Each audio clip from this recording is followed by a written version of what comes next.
ईश्वर का बच्चा बनकर ज़रा भी उनके फरमान की अवज्ञा नहीं करने की, इन कर्म इंद्रियों से कोई भी कुकर्म नहीं करने की, उल्टे सुलटे बोल नहीं बोलने की, सपूत बनकर बाप की आशीर्वाद लेने की, ट्रस्टी बनकर अपने गृहस्थ व्यवहार को संभालने की, ज्ञान मार्ग के जो कायदे हैं उन पर पूरा पूरा चलने की, राइट और रॉन्ग को समझकर माया से सदा खबरदार रहने की, कल्याणकारी शिव पिता परमात्मा की हम आत्माओं के लिए आज की मुरली से शिक्षाएं। हम सब निराकार आत्माएं हैं, निराकार परमपिता परमात्मा की संतान हैं। बाप और बच्चे का अविनाशी संबंध है, ये समझ अभी हमें मिलती है। साकार बॉडी में रहते हुए हम आत्माओं को शिव पिता परमात्मा अडॉप्ट करते हैं, शूद्रपन से छुड़वाकर ब्राह्मण बनाते हैं, ड्रामा के आदि मध्य अंत का राज बताते हैं। अनजाने में पुनर्जन्म में आते हम सब विस्मृत होते हैं। हमारी विस्मृति का पाठ अर्थात देह अभिमान का जो पाठ है वो उन पर प्रभाव डालता है, जिसके कारण द्वापर युग और कलयुग में ड्रामा में प्रवेश करने वाली आत्माएं प्रभावित होती हैं और वो ज़्यादा जल्दी और ज़्यादा बिगड़ जाती हैं। समझ देते हैं हमारे शिव पिता परमात्मा कि हम आत्माओं की विस्मृति का परिणाम है ये कलयुग, इसलिए साक्षी दृष्टा होकर सब कुछ देखते हुए उसके प्रभाव में आकर हमें किसी भी तरह का प्रश्न नहीं करना है, किसी का करेक्शन नहीं करना है, ना हमको किसी का देखकर रिएक्ट करना है, न किसी के पार्ट को देखकर रिजेक्ट करना है, न एब्जॉर्ब करना है और न रिफ्लेक्ट करना है, बल्कि स्व परिवर्तन कर श्रीमत पर चलकर स्वधर्म और स्वरूप में रहकर सतुगुणी सतयुगी संस्कार यूज़ करके क्षमाशील रहम दिल बन, शुभ भावना शुभ कामनाधारी बन, परोपकारी बन, विश्व कल्याणकारी बनने का सबूत देने वाला सपूत बच्चा बनना है। प्रैक्टिकल परिवर्तन कर सर्विसेबल बन, सपूत बच्चा बन, सभी को रूहानी सुख देना है, अर्थात सभी का ध्यान परमपिता परमात्मा प्रति खिंचवाना है। सभी प्रति आत्मिक भाव और कल्याणकारी भावना रखनी है। दैहिक भाव से जब हम सब जीते हैं तब हम सब संकल्प बोल कर्म के द्वारा दुख देने के निमित्त बनते हैं। फिर लोगों का बुद्धि का योग अपने साथ जोड़कर परमपिता परमात्मा से बेमुख कर देते हैं। सभी को सही रास्ता दिखाना, अपने परिवर्तन से सत्यता दिव्यता की सभ्यता का सुख देना, अर्थात सपूत बच्चा बनना। हम जो स्व परिवर्तन का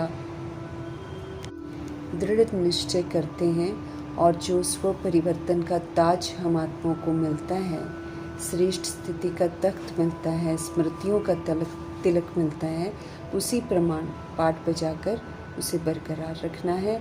तब सर्विसेबल सपूत बच्चे बनेंगे और ऑलमाइटी गॉडफादर के आशीर्वाद ले सकेंगे।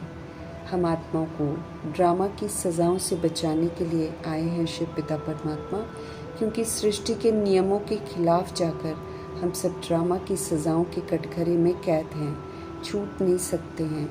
एक ही विधि है कि हम अपनी गलतियों को, गुनाहों को महसूस करें, फिर श्रीमत प्रमाण चलकर स्वधर्म में रहकर अनादि आदि विशेषताओं को यूज़ करके स्व परिवर्तन कर सृष्टि को परिवर्तन करने में मददगार बने। बाद में आने वाली आत्माओं को भी अपने सुधरे हुए स्वरूप का सहयोग दें, तब ड्रामा माफ़ करेगा। अगर हम अलबेले रहते हैं और खुद को नहीं सुधारते हैं तो बाद में आने वाली आत्माओं को भी ओरिजिनलिटी में लौटने में मददगार नहीं बनते हैं, तो घनी सज़ाओं के पात्र बन जाते हैं। अज्ञानता में किए हुए पाप कर्मों की उतनी सज़ा नहीं मिलती है जितना समझ मिलने के बाद की हुई गलतियों की मिलती है। फिर एक पाप का फिर 100 गुना सज़ा मिलती है। जैसे जैसे हम समझ प्राप्त करते हैं वैसे वैसे ये सज़ाओं का जो परसेंटेज है वो बढ़ता ही जाता है। शुरू में 1 का 100 गुना होता है, फिर 1 का 1000 गुना, फिर 1 का लाख गुना। जैसे जैसे समझ जाते हैं ना, उसके बाद अगर हम गलती करते हैं तो फिर हमको माफ़ी नहीं मिलती है और किसी भी तरह की परमात्म मदद नहीं मिलती है। सज़ाएँ मल्टीफोल्ड इसलिए हो जाती हैं क्योंकि जो रूहें हमें कॉपी करती हैं वो तो अनजान हैं, वो तो बाबा से पढ़ती नहीं हैं, उनकी भी सज़ा हमें फिर मिलती है। इसलिए मीठे परमपिता परमात्मा हमें सावधान करते हैं कि धर्मराज की सज़ाएं बहुत सख्त हैं। अगर हम नहीं सुधरते हैं तो समझ देते हैं कि अगर हम धर्मराज की सज़ाओं से छूटना चाहते हैं तो हम सचेत रहें, जागरूक रहें और ईश्वरीय नियमों पर पूरा ध्यान दें। उनसे प्रतिज्ञा करनी है राइटियस मार्ग पर चलने की। श्रीमत ही राइटियस है, इसलिए श्रीमत की हमें अवज्ञा बिल्कुल नहीं करनी है। दुख करता सुख करता शिव पिता परमात्मा का कहना है कि हम सब किसी को भी दुख न दें। जब हम दैहिक भान और दैहिक दृष्टि वाला व्यवहार करते हैं तो हम दुख देते हैं, क्योंकि दैहिक भान में हम सच्चाई को नहीं जान सकते हैं कि दूसरा ऐसा कर्म क्यों कर रहा है, क्योंकि सब पास्ट कर्मों के और पास्ट के संस्कारों के वशीभूत होकर पाठ बजा रहे हैं। इस वजह से संस्कारों का टकराव होता है। लेकिन जब हम रूह बनकर रूह समझकर चलेंगे और सभी के साथ आत्मिक भाव और कल्याणकारी भावना रखेंगे, सतुगुणी सत्युगी अनादि आदि विशेषताओं का सहयोग देंगे, तो फिर हम सुख देंगे। सभी को परमपिता परमात्मा संग जोड़ना है। हमें क्रोध नहीं करना है, हमें तंग नहीं करना है किसी को। ऐसा हमें कोई कर्म नहीं करना है जिससे ईश्वर का नाम बदनाम हो जाए। अगर करेंगे तो फिर ड्रामा प्रकृति हमको माफ़ नहीं करेंगे, घनी सजाएं देंगे। माया के तूफान आएंगे बहुत, दे अभिमान में धारण की हुई बीमारियां सब उथल खाएंगी, लेकिन वशीभूत नहीं होना है। हमें स्वधर्म में रहकर, याद में रहकर, अचल अडोल रहकर पार करना है। राइट क्या है, रॉन्ग क्या है, स्पष्ट समझ मिली हुई है। इसलिए उस समझ को बुद्धि में रखकर राइटियस जजमेंट करके राइट कर्म करना है। रॉन्ग कर्म से खुद को बचाना है। पारलौकिक बाप की प्रॉपर्टी लेनी है तो फिर पारलौकिक बाप की श्रेष्ठ मत पर चलना है। हमें बेहद के बाप के द्वारा बड़े से बड़ी प्रॉपर्टी स्वर्ग की बादशाही मिल रही है। हम सब तो पुरुषार्थ भी हमें उत्तम से उत्तम करना है। ऊंचे तो ऊंचे मीठे परमपिता परमात्मा से सच्चा लव रखकर हमें राजाई के लायक बनना है। माया के वशीभूत होकर अपना लायकी नहीं करनी है। बुद्धि में यथार्थ रीति शिव पिता परमात्मा की शिक्षाओं को बिठाना है तो खुशी भी, रुहाब भी दिखाई देगा। खुशी का पारा चढ़ा रहेगा जो फिर चेहरे पर भी आता है ज़रूर। हम सभी आत्मा रूपी सजनियाँ हैं साजन परमपिता परमात्मा की। हम आत्माओं का ज्ञान से श्रृंगार कर रहे हैं, तो अच्छी रीति अपना श्रृंगार कर अर्थात ज्ञान रत्नों को धारण करना है। जीवन को ज्ञान स्वरूप बनाना है। ब्राह्मण कुल की मर्यादाओं की लकीर के अंदर रहकर हमें दैवी कुल में जाने लायक बनना है। बनेंगे तो 21 जन्मों के लिए दैवी संप्रदाय बन जाएंगे। आसुरी गोद से पूरा निकलकर अब हमको ईश्वरीय गोद में रहना है। उनसे पालना लेकर लायक बनना है। श्रीमत पर चलने का, सभी को सुख का रास्ता बताने का खुद से वायदा करना है। उनका आज्ञाकारी फरमान बरदार, ईमानदार वफादार बच्चा बन उनसे वर्षा कैसे लिया जाता है, इस विधि को अपनाकर फलीभूत करना है। समझ मिलती है कि आज्ञाकारी फरमानबरदार ईमानदार वफादार बनने से सचखंड का वर्षा मिलता है। हम सभी आत्माएं इस समय सत्य मार्ग पर चल रहे हैं और वो भी झूठ खंड में रहते हुए। इसीलिए हमें संग का बहुत ख्याल रखना है। खराब संग करके सच्चे बाप से विस्मृत नहीं होना है, नहीं तो संग दोष लग जाएगा। सच्चे बाप को अगर हमने छोड़ा तो हम बहुत पाप आत्मा बन जाएंगे। बहुत पाप लगता है भगवान को छोड़ने से, इसलिए उन्हें कभी भी फारकती नहीं देनी है, कभी भी हमको विकारी नहीं बनना है। ज्ञान काल में किए हुए पाप भारी सज़ाओं का पात्र बना देते हैं। उतना तो अज्ञान काल में सज़ा नहीं मिलती है जितना ज्ञान काल में आकर अगर हम पाप करते हैं तो मिलती है। क्रोध करेंगे तो 100 गुना दंड हो जाएगा। अवस्था बिल्कुल गिर जाती है क्योंकि ईश्वर का फरमान नहीं मानते ना। सज़ाओं से बचने के लिए हमें धर्मराज का फरमान मिलता है कि हम संपूर्ण पवित्र बने। ज़रा भी अवज्ञा की तो हमें याद रखना है कि 100 गुना दंड चढ़ जाएगा। साक्षात्कार कराकर सज़ा देंगे धर्मराज। बाप को छोड़ कोई भी कुकर्म हमको नहीं करना है। करेंगे तो बहुत आफतें आ जाएंगी। बदनामी कराने वालों को दंड पड़ जाता है। इंद्र सभा में जाना है तो देह के भान और अभिमान की विकारों की बदबू नहीं हो, ये हमको ध्यान ज़रूर रखना है। छिपकर झूठ बोलकर जाएंगे तो सज़ाओं के पात्र बन जाएंगे। पत्थर बुद्धि बन जाते हैं। राजाई पाने का सौभाग्य गवा देंगे। कंगाल बन जाएंगे। फिर बहुत दुख महसूस होगा। इसलिए रहम दिल शिव पिता परमात्मा का कहना है कि हम में से कोई भी अवज्ञा न करे। बाबा का मधुबन है, बाबा के सारे सेंटर्स हैं, इसलिए सब इंद्रप्रस्थ हैं। मधुबन के नियमों का ही पालन करना है हमें अच्छी रीति हर बात को समझना है और अच्छा रतन बनना है। परमात्म वैल्यूज़ को धारण कर हमको वैल्यूएबल बनना है। कोई डिससर्विस हमको नहीं करनी है। गुलाब का फूल बनना है। स्वदर्शन चक्रधारी और सच्ची ज्ञान नदी बनने का सबूत देना है, अर्थात सेवाएं करनी है। 100% बेसमझ बन गई हम आत्माओं को अब शिव पिता परमात्मा 100% समझदार बना रहे हैं, तो हमें उनकी श्रीमत पर चलकर समझदार बनना है। अपने को भी तो अपने बाप को भी यथार्थ रीति समझना है। श्रीमत प्रमाण हमको ज़रूर चलना है। उल्टे सुल्टे बोल बिल्कुल नहीं बोलने हैं। समझ मिली है कि हर शब्द जो हम बोलते हैं वो एक ऊर्जा है, एक एनर्जी है। इसे ज्ञान और समझ के साथ व्यक्त करना है। चलन को सुधारना है। फरमान बरदारपन सर्विसेबल बनना है। स्व परिवर्तन का सबूत हमको देना है। श्रीमत पर चलने वाला सपूत बच्चा बनना है। हमें श्रीमत की अवज्ञा कर कपूत नहीं बनना है। ज्ञान मार्ग के बड़े कड़े कायदे हैं, उन्हीं के प्रमाण चलना है। उसी में हम आत्माओं की सुरक्षा है और उसी में हम आत्माओं का कल्याण है। पवित्रता के सागर के बच्चे हैं हम सब, तो संपूर्ण पवित्र बनने का सबूत देना है ज़रूर। इस विधि से बच्चा बनने का सबूत दे सकेंगे। नहीं बनेंगे तो बच्चा भी नहीं कहलाएंगे। ट्रस्टी होकर गृहस्थ में रहना है। अपवित्र बनेंगे तो पत्थर बुद्धि बन जाएंगे। ये लॉ है, इसलिए हमें खबरदार तो ज़रूर रहना है।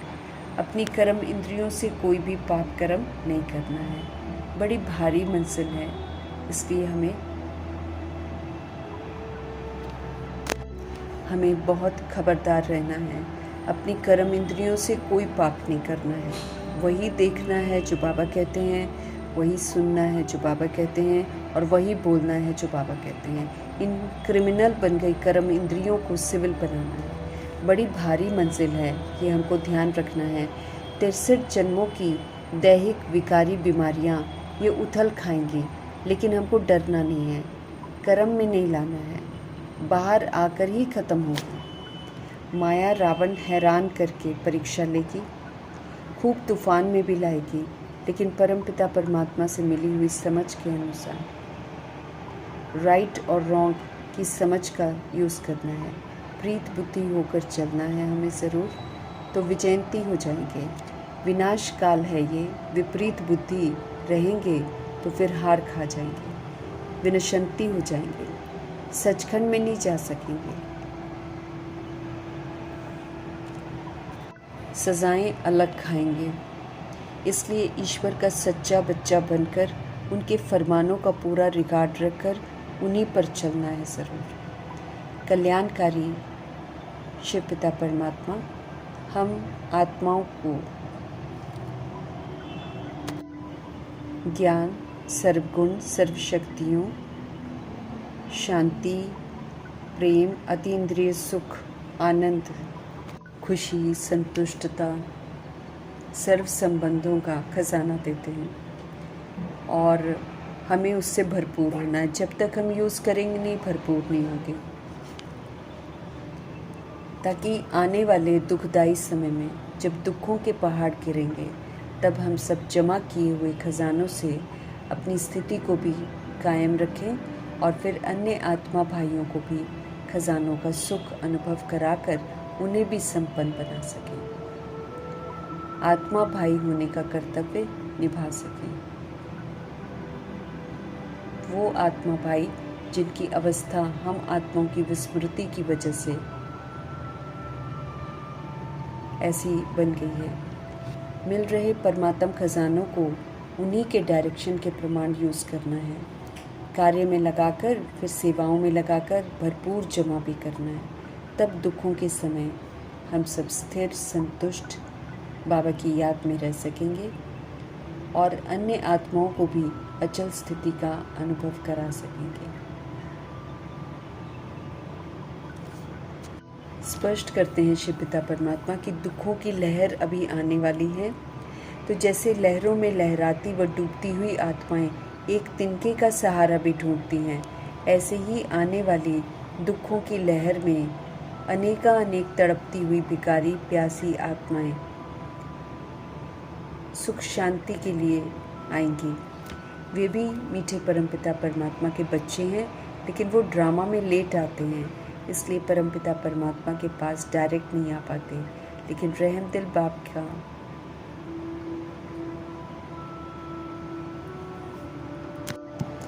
भले वो सारी आत्माएं ड्रामा में लेट आती हैं, लेकिन है तो परमपिता परमात्मा के बच्चे, इसलिए रहम दिल बाप को उनका भी बड़ा ख्याल रहता है।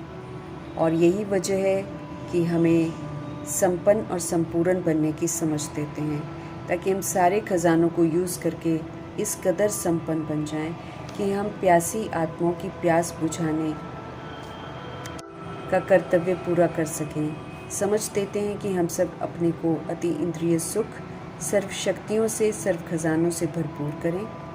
हम सब इतना जमा कर लें जो हमारी स्थिति भी डावाडोल न रहे, बल्कि कायम रहे और अन्य आत्माओं को भी हम सब संपन्न बना सकें। वरदान को विधिपूर्वक फलीभूत करके अपना बनाना है। सदैव कल्याणकारी शिव पिता परमात्मा हम आत्माओं को कल्याण की भावना सदा ही रखने की समझ देते हैं। ऐसी भावना रख जब हम शिक्षा देंगे किसी को, तो बाबा कहते शिक्षाएं उन्हें दिल से ज़रूर लगेंगी और शिक्षाओं को स्वीकार कर भी लेंगे। आपसी भाव और भावना सदैव आत्मिक हो, कल्याणकारी हो, इसका ध्यान रखना है। हमें अव्यक्त इशारे मिल रहे हैं सदा हर्षित रहने के। वो हम तब रह सकते हैं जब हम सब अपनी नेचर को सरल और सहनशील बना लें। समझ से, प्रेम से, धैर्यता से, ज्ञान का गुण है सदा हर्षित रहना, क्योंकि ज्ञान से हमको समझ मिलती है, समझ से सारे प्रश्न हमारे समाप्त हो जाते हैं, अपनी भूलें भी स्पष्ट नज़र आती हैं, उन्हें ठीक करने का रास्ता भी मिल जाता है। इस समझ से रूहानियत आ जाती है, जिसे ऐड करना है हर्षित रहने के लिए।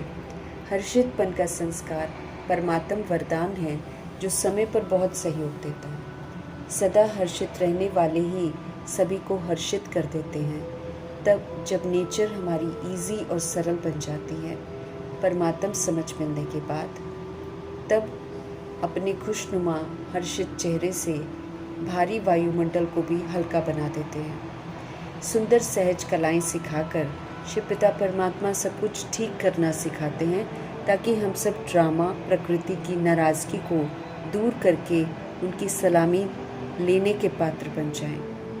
हम आत्माओं को इज्जत से वापस घर चलने की और इज्जत से फिर नई दुनिया में आने की विधि बताने वाले शिव पिता परमात्मा जी का तहे दिल से धन्यवाद।